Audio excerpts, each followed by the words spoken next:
ఈ యమునా నది ముందు గోలోకంలో ఉండేది. ఈ యమునా నదిలో గనక స్నానం చేసినట్టయితే అంటే యముడికి సంబంధించినటువంటి చర్చ ఉండదు.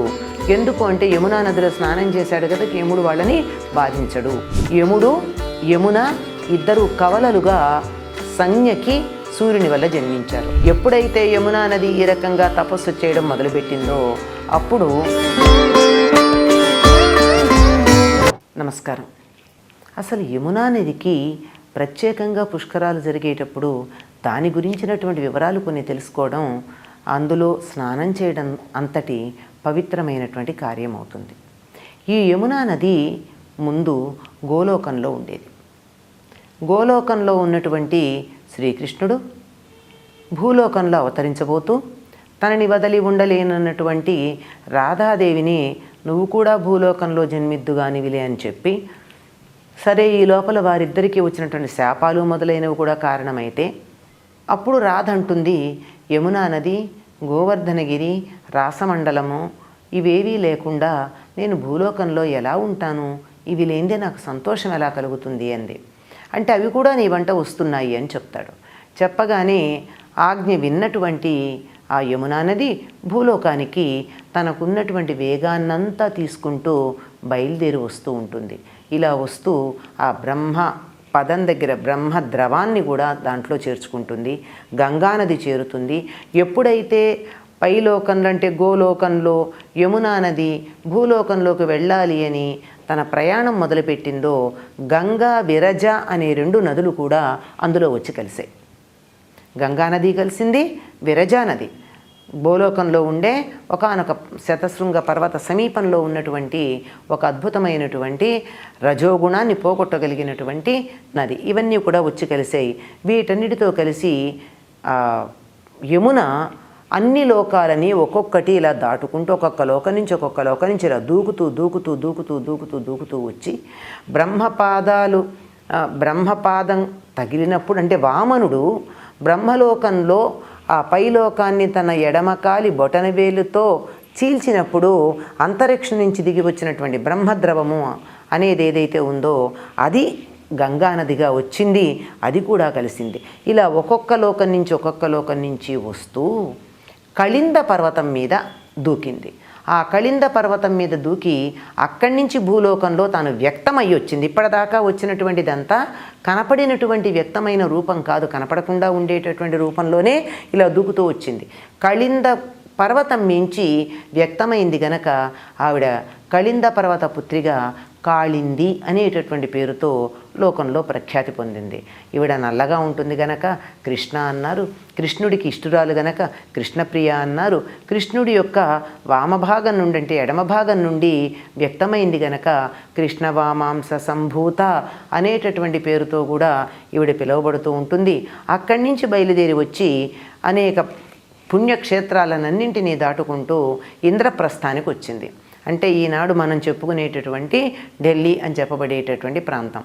అక్కడికి వచ్చి అక్కడ ఉన్నటువంటి ఖాండవ వనంలో కృష్ణుడు నాకు భర్తగా కావాలి అని తపస్సు చేసి ఆ వరాన్ని పొంది మళ్ళీ అక్కడి నుంచి మధురా మండలంలో ప్రవేశించింది. అంటే మధురని 3 సార్లు ఇలా ప్రదక్షిణం చేసుకుని, మధురా మండలం అంటే బృందావనము మధుర మొదలైనటువంటివన్నీ 84 క్రోసుల ప్రాంతం ఏదైతే ఉందో దాని చుట్టూ 3 మారు ప్రదక్షిణం చేసింది. ఈ చేసేటటువంటి సందర్భంలోనే గంగానది యమున ఎప్పుడైతే ఇటు వచ్చిందో అప్పుడు తాను దిగువ లోకాలకి భోగవతి అనే రూపంతో పాతాళానికి వెళ్ళిపోవాలి గనక గంగని అడిగి నేను యమునతో చెప్తుంది నేను వెళ్తున్నానని.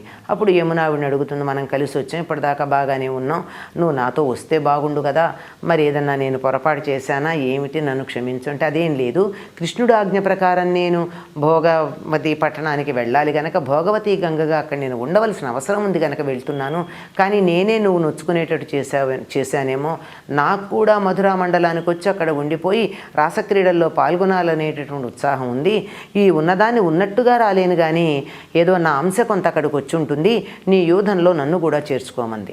అక్కడికి వెళ్ళిన తర్వాత ఈ గంగ ఇలా తన నుండి వేరే వెళ్ళిపోయిన తర్వాత యమునా నది మధురా మండలంలో ప్రవేశించి ఈ మార్దానికి ప్రదక్షిణం చేసి అక్కడ తనతో పాటుగా ఒక రాధాసఖి అన్న పేరుతో ఒక యూధాన్ని తయారు చేసింది. యూధం అంటే ఒక సముదాయం. వీళ్ళందరూ రాసక్రీడలో కృష్ణుడిలో పాల్గొనడానికి ఒక గుంపుగా సిద్ధంగా ఉన్నటువంటి వాళ్ళు. ఎప్పుడైతే యమునా నది ఈ రకంగా తపస్సు చేయడం మొదలుపెట్టిందో అప్పుడు యమున తండ్రి అయినటువంటి సూర్యుడు ఆ నీళ్లల్లోనే యమున ఉండడానికి ఒక భవనాన్ని నిర్మాణం చేసి పెట్టాడు అంటారు. ఇప్పటికి కూడా యమున ఆ భవనంలోనే ఉంటూ కృష్ణుని సేవించుకుంటూ ఉంటుంది అని మనకి లోకంలో ప్రతీతిగా ఉంది. అటువంటి యమునా నది ముమ్మారు ప్రదక్షిణం చేసి అక్కడ ఉండంటే ఈ లోకంలో కృష్ణావతారం పూర్తయిపోయిన తర్వాత మళ్ళీ క్షీరసాగరాన్ని చేరుకుని క్షీరసాగరం తరువాత ఆ పైన లోకాలోక పర్వతం మీదకి వెళ్ళి అక్కడి నుంచి తాను కిందకి దూకి ఆ దూకినటువంటిది ఊర్ధ్వలోకాలకు వెళ్ళిపోయి ముందు బ్రహ్మలోకానికి విష్ణులోకానికి ఆ తరువాత గోలోకంలో చేరిపోయి తన శాశ్వత ధామానికి వెళ్ళింది అని చెప్పి యమునా నది యొక్క ఆధ్యాత్మిక ప్రయాణాన్ని గురించి చెప్తారు. మన లోకంలో యమున ఎక్కడ పుట్టింది, యమునోత్రి, అది వచ్చినటువంటిది కురుక్షేత్రం, ఇంద్రప్రస్థం మొదలైనటువంటి ప్రాంతాలన్నిటి గురించి మనం చెప్పుకుంటూ ఉంటాము. కానీ ఆధ్యాత్మిక ప్రస్థానం ఏదైతే ఉందో ఇది యమునా నదికి ఇది. నిజానికి యమున సూర్యసుత. యముడు యమున ఇద్దరు కవలలుగా సంజ్ఞకి సూర్యుని వల్ల జన్మించారు. ఈ సంజ్ఞ సూర్యుని యొక్క తాపాన్ని భరించలేకుండా ఉంది. అయినా సరే ఆవిడికి ముందు మనువు వైవస్వత మనువు జన్మించటం అయింది.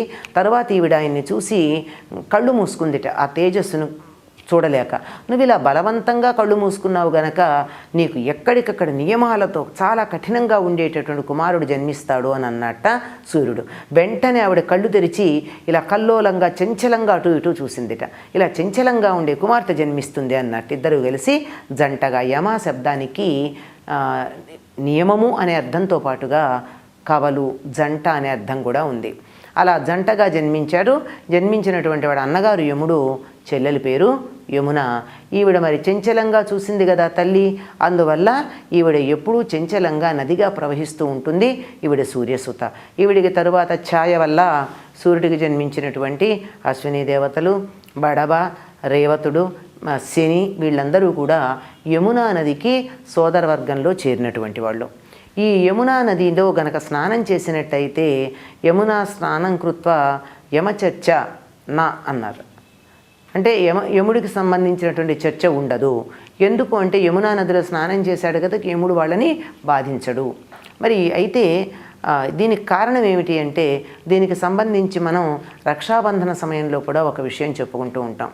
యముడు తన దూతలను అడిగినప్పుడు మీరు ఎప్పుడన్నా బాధపడ్డారా విధి నిర్వహణ చేసేటప్పుడు అంటే హేమరాజు కొడుకు సంబంధించిన కథ చెప్పినప్పుడు నవవధువు బాధపడుతూ ఉంటే కొత్తగా పెళ్ళైనటువంటి పెళ్లి కొడుకుని తీసుకొచ్చినప్పుడు మేము బాధపడ్డాము అని చెప్పినప్పుడు ఎవరైతే నా చెల్లెలిని పూజించి ఆ భగినీ హస్తభోజనం అని చెప్తామే మనం, ఆనాడు చెల్లెలి చేత కుంకుమ ముఖాన పెట్టించుకుని ఆవిడికి కానుకలిచ్చి ఆ చెల్లెలి యొక్క చేతి భోజనం చేసి రక్ష కట్టించుకుంటారో వారికి అపమృత్యు బాధ లేకుండా నేను వారి జోలికి వెళ్లకుండా ఉంటానని యముడు వాగ్దానం చేశాడని రక్షాబంధనం రోజున మనం చెల్లెలి చేత అక్క చేత కానీ ఆ రక్షాబంధనం కట్టించుకోవడం, రాఖీ అన్న పేరుతో కట్టించుకోవడం మనకు కనపడుతూ ఉంది. కనుక అంతగా యమబాధ పోవాలి అంటే యమునా నదిలో స్నానం చేయాలి. అంతేకాకుండా కొంతమంది గోపికలుగా జన్మించినటువంటి కొంతమంది సముదాయం తమకి కృష్ణుడి దగ్గర గోపికలుగా ఉండి రాసలీలలో పాల్గొనాలి, కృష్ణ సతులు కావాలి అని కోరినప్పుడు ఈ సౌభరి ముని వారికి యమునా పంచాంగం చెప్తాడు. యమునా పంచాంగం అంటే పూజా విధానంలో ఉండే 5 అంటే ఒకటి కవచం, ఇంకొకటేమో స్తోత్రం, మరొకటేమో దానికి సహస్రనామాలు, మరొకటి మంత్రం, ఇంకొకటి పూజా విధానం. ఈ విధానం ఏమిటంటే చక్కగా స్నానం చేసి శుచిగా కుశల మీద దర్భల మీద కూర్చుని సంధ్యావందనాధికారులు నిర్వర్తించుకున్నాక యమునాదేవికి సంబంధించినటువంటి మంత్రం ఏదైతే ఉందో 11 అక్షరాలు కలిగినటువంటి మంత్రం, ఆ మంత్రాన్ని జపించాలని, అలా ఎన్ని లక్షలు జపిస్తేనో ఆవిడ అనుగ్రహం లభిస్తుందని చెప్తే వాళ్ళందరూ చేసి కృష్ణుని యొక్క భార్యలుగా తమ స్థానాన్ని సముపార్జించుకున్నారు అని చెప్తారు. అంటే యమున అంతటి శక్తి కలిగినటువంటిది. ఈవిడ శ్యామవర్ణంలో ఉంటుంది, నల్లని వర్ణంలో ఉంటుంది, 4 భుజాలు కలిగి ఉంటుంది, 16 దళాలు ఉన్నటువంటి పద్మంలో కూర్చుని ఉంటుంది. యమునని పూజించేటప్పుడు 16 దళాలలో ఉన్నటువంటి 16 నదులని కూడా పూజించవలసినటువంటి అవసరం ఉంది. వాటి పేర్లు కూడా చెప్పబడడం జరిగింది. ప్రతిదాన్ని విడివిడిగా పూజించాలట. ఇలా చేసినటువంటి వారికి అనేకమైనటువంటి సిద్ధులు, ఆయువు, ఆరోగ్యము మొదలైనటువంటివన్నీ లభ్యమవుతాయి. ఇహలోకంలో రాజ్యప్రాప్తి, పరలోకంలో ముక్తి లభిస్తాయి అని చెప్తూ ఉంటారు. మామూలుగానే యమునా నదికి ఇంతటి శక్తి గనక ఉన్నట్టయితే మరి పుష్కర సమయంలో యమునా నదిని పూజించినా, యమునలో స్నానం చేసినా, తర్పణాలు ఇచ్చినా, దానాలు చేసినా మరి ఎన్ని కోట్ల రెట్లు ఫలితం ఉంటుందో ఒక్కసారి ఆలోచించుకోవాల్సినటువంటి అవసరం ఉంది. కనుక సత్ఫలితాలను అందరూ పొందుదురుగాక. స్వస్తి.